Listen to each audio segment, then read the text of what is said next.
I have an endless supply of work also with these, I'm not sure, bar saw, röjsåg in Swedish.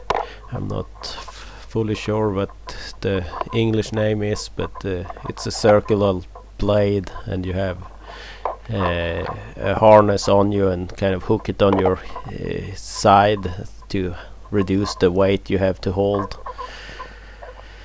And here I have an area that today have very little access, so it requires some walking.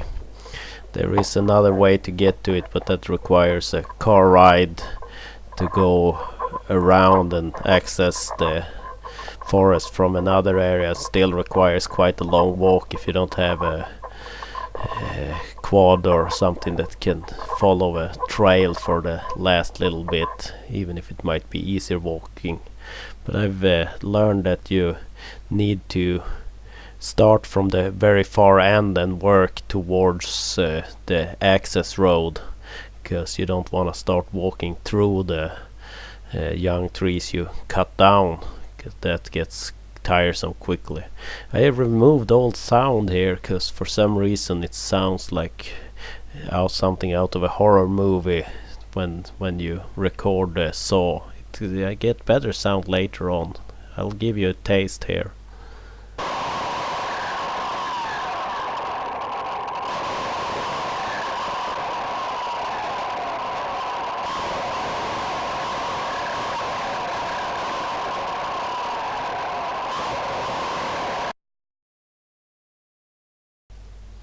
This area here was clear cut in the very late 80s. Planted new plants was probably added in the early 90s, and the pines here are growing really well. We had let this area, the trees had gone up way too high before we did the first clearing, so it was very hard work.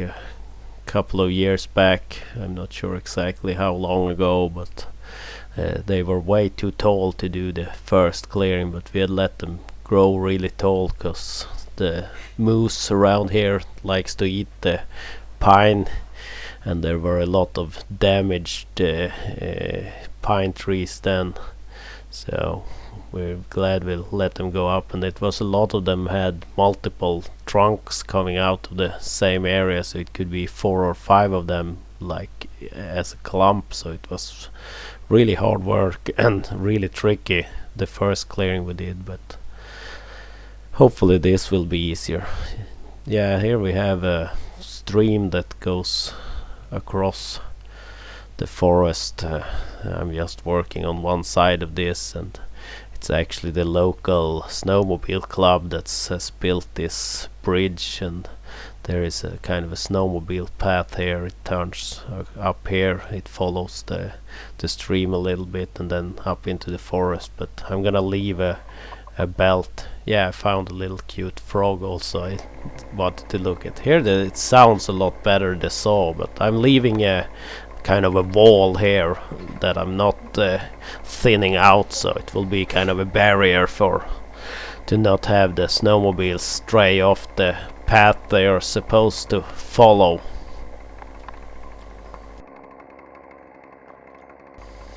This second thinning out should be a lot easier. It's mainly removing the stuff that could be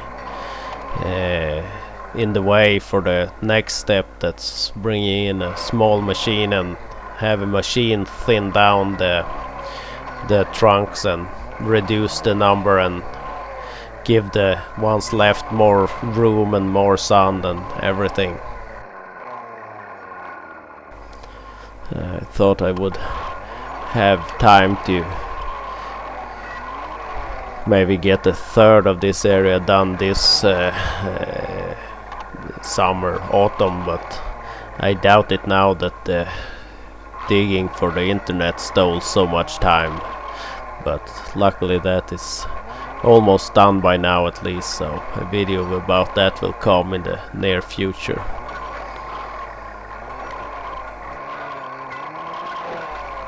Anyone have any questions, don't hesitate to comment. I will try to answer as best I can.